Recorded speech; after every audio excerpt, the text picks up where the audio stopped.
Ever walked into a grocery store for a loaf of bread and walked out with 2 bags full of snacks, a new flavor of ice cream, and maybe even a scented candle? Don't worry, you're not alone. The truth is, grocery stores are masters at getting us to buy way more than we need. And it's not an accident. It's all part of a carefully crafted plan. Let's break down how it works, because once you see the tricks, you'll never shop the same way again.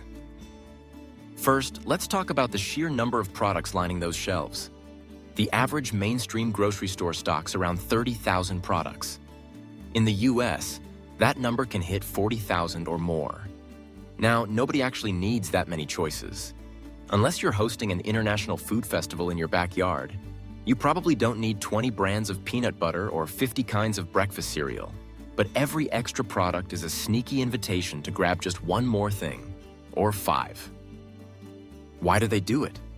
Simple. The more stuff you see, the more you're tempted to buy. It's called choice overload, and stores know it works.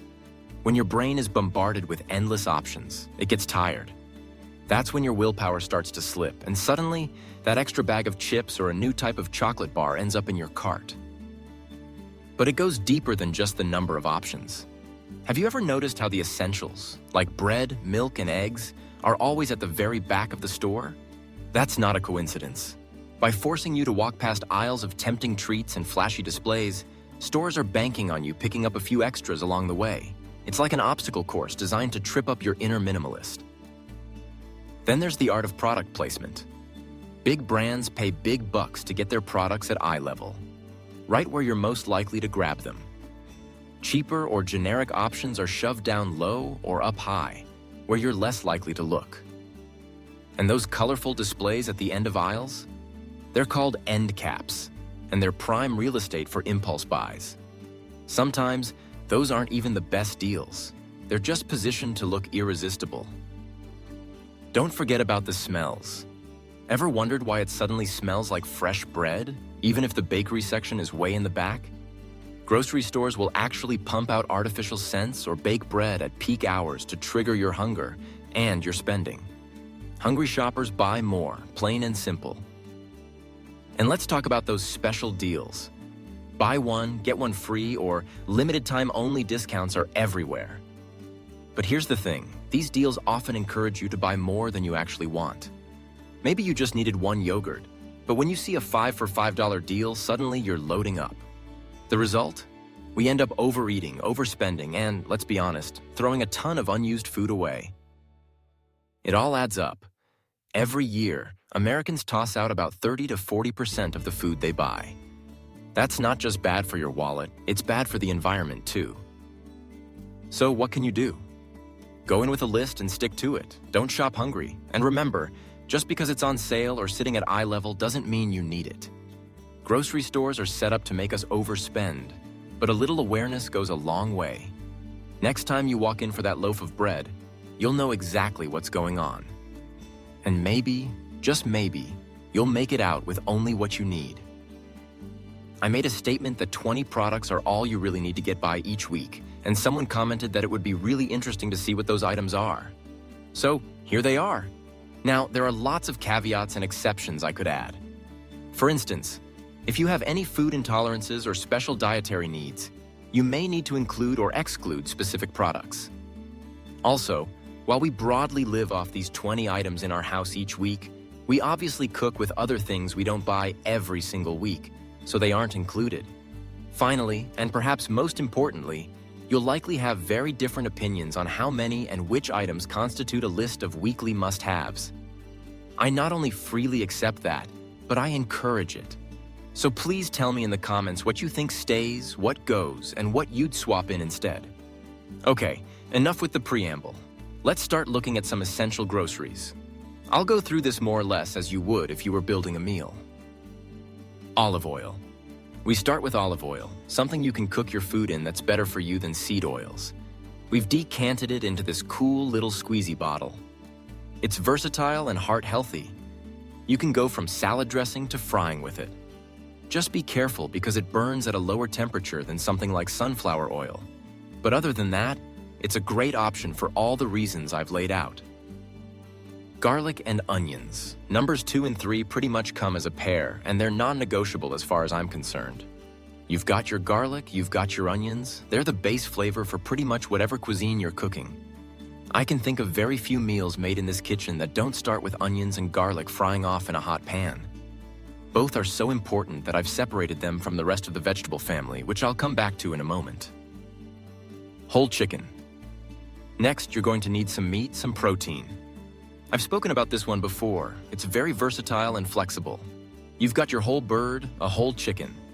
Stick it in the oven just like this, after taking the wrapper off, obviously. Or even better, spatchcock it.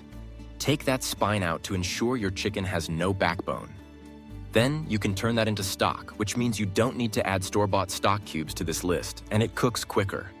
You'll get loads and loads of meals out of one chicken. It's very healthy and very affordable. Ground beef. Beef mince. If you're a meat eater, another protein option I'm going with is ground beef. I have some ground pork in the fridge as well, but ground beef is a workhorse. There's no end to the options here. Put it in your tacos, your spaghetti bolognese, your burgers, your cottage pie, you name it. Ground beef will fill your family up.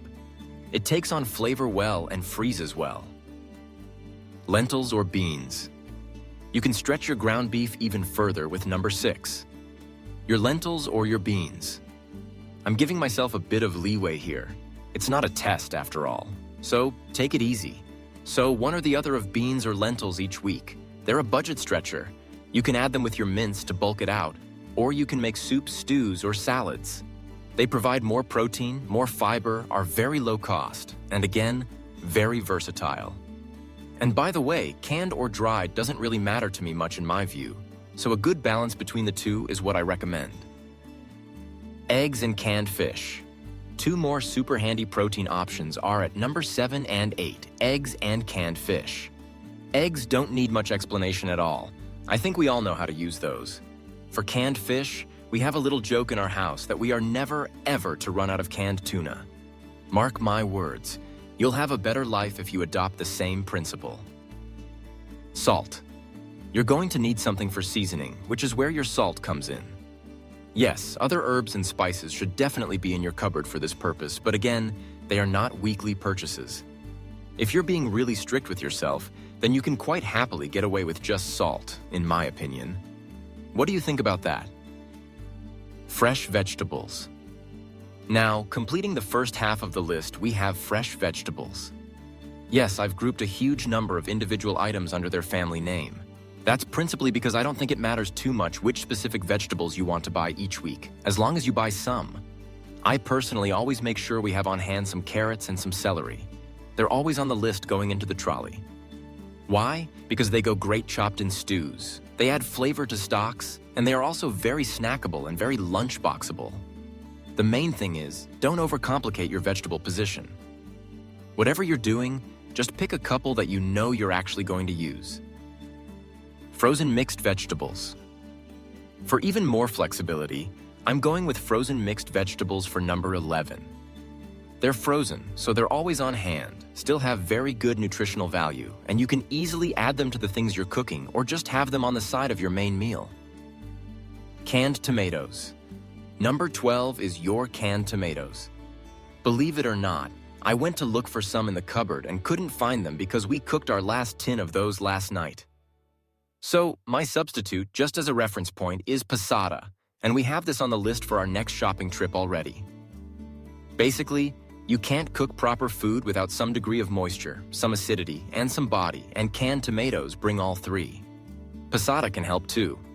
They're the base for pasta sauces, stews, soups, curries, casseroles, basically whatever is in rotation for you this week. And somewhat ironically, in light of the fact that we've just run out, if I could only keep one canned item in the pantry, canned tomatoes would probably be it. That's how important they are. That's why we need to get to the shops. Pasta and rice, Numbers 13 and 14 are going to be your carb accompaniments. Pasta and rice. We've got the pasta here. You could pick any weird or wonderful shape you prefer. I personally think macaroni is a pretty good all-rounder, but there's also a good case for one of those bow tie ones with a bit more surface area to catch your pasta sauce nicely. Entirely up to you. The other option here is brown rice. It's a little bit more expensive than white and your long grain varieties, and it takes a bit longer to cook, but it's far better for you nutritionally and adds some kind of bite to your meal that you just don't get from basmati rice. I tend to find it much more filling actually too, so we eat a lot less rice since we switched over to brown, which is a good thing. Flour. We're on the back end of the list now. Number 15 is flour. Bread, pancakes, sauces, baking, all of which you'll be doing more of if you stick to this list because you won't be buying ultra-processed, short-bought versions pumped full of chemicals. It is cheap, it stores well, and its very presence in your house is going to sort of magically make you feel a little bit more like a cook. Milk, butter, cheese. This is your dairy trio. We've got milk, we've got butter, and hold up, we don't have eggs because you've already said them. What I meant to say was cheese. Just going to get corrected these days anyway, carry on. These three kind of go hand in hand. Flavor, fat, and function. Butter, of course, for cooking and spreading, cheese for extra flavor in your meals, and milk. Well, I probably don't need to explain to you what milk is for. You get that one, I'm sure. If you're lactose intolerant, you get 3 choices back. You can go wild with your fruits and veggies. Peanut butter. Number 19 on my list is the redoubtable peanut butter. A decent quality one, if you can, obviously goes on your toast, but also goes into your smoothies and your energy balls. Plus, it goes well with your yogurt. Fruit.